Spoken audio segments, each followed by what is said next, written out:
என்னை ஆட்கொண்டவரும் நான் சேவிக்கிறவருமான ஆண்டவராகிய இயேசு கிறிஸ்துவின் நாமத்தினாலே அன்பின் நல்வாழ்த்துக்கள்.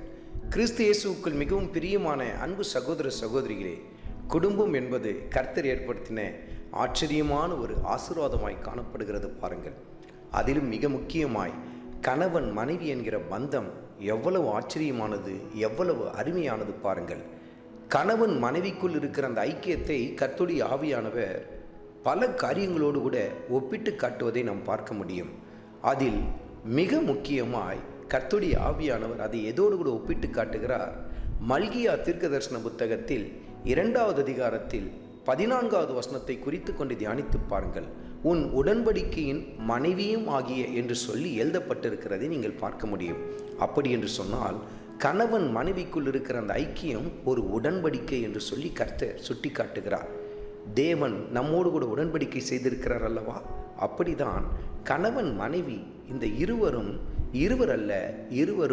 ஒருவராயிருக்கிறார்கள். அதுதான் அந்த உடன்படிக்கை. இது இவர்கள் இருவருக்குள் இருக்கிற உடன்படிக்கை மாத்திரமல்ல, இந்த இருவருக்கும் தேவனோடு கூட இருக்கிற உடன்படிக்கை என்று சொல்லி கர்த்தருடைய ஆவியானவர் சுட்டி காட்டுகிறார்.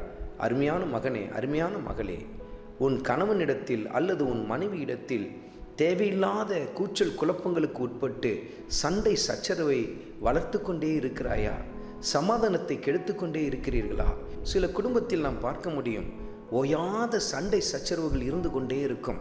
கணவனோ அல்லது மனைவியோ ஏதாவது ஒரு காரணத்தை காட்டி சண்டையிட்டு கொண்டே இருப்பார்கள். அதில் மிக முக்கியமாய் சகோதரிகள் ஏதாவது ஒரு காரியத்தை சொல்லி சொல்லி சொல்லி கணவனிடத்தில் ஓயாத சண்டையிட்டு கொண்டே இருக்கிறதை நாம் பார்க்க முடியும். இதில் சகோதரர்களும் சலித்தவர்கள் அல்ல. சில பேர் பாருங்கள், தங்கள் மனைவியிடத்தில் எந்த காரியம் இருந்தாலும் சலித்து கொண்டே இருப்பார்கள் பாருங்கள். ஏதாவது ஒரு காரியத்தை சொல்லி ஒரு சலிப்பு தட்டின ஒரு வாழ்க்கையை காட்டிக்கொண்டே இருப்பார்கள். இது எதை காட்டுகிறது என்று சொன்னால், அவர்கள் அந்த இடத்திலே அந்த உடன்படிக்கைக்கு உண்மையற்றவர்களாக இருக்கிறது மாத்திரமல்ல, அந்த உடன்படிக்கையை உடைப்பதற்கான ஏதுவை அவர்கள் உண்டு பண்ணுகிறார்கள் என்று சொல்லி கர்த்தருடைய ஆவியானவர் சுட்டி காட்டுகிறார். அருமையான மகனே, அருமையான மகளே, நீங்கள் தேவ சன்னிதானத்திலே உடன்படிக்கை செய்திருக்கிறீர்கள். நீங்கள் இருவர் மாத்திரம் உடன்படிக்கை செய்யவில்லை, நீங்கள் 2 பேரும் இணைந்து தேவனோடு கூட உடன்படிக்கை செய்திருக்கிறீர்கள் என்பதை மறந்து போய்விடாதிருங்கள். உடன்படிக்கை என்று சொன்னாலே அதில் உண்மை என்பது மிக முக்கியமாக இருக்க வேண்டியது அவசியம். கணவன் மனைவி 2 பேரும் உண்மையுள்ளவர்களாக இருங்கள்.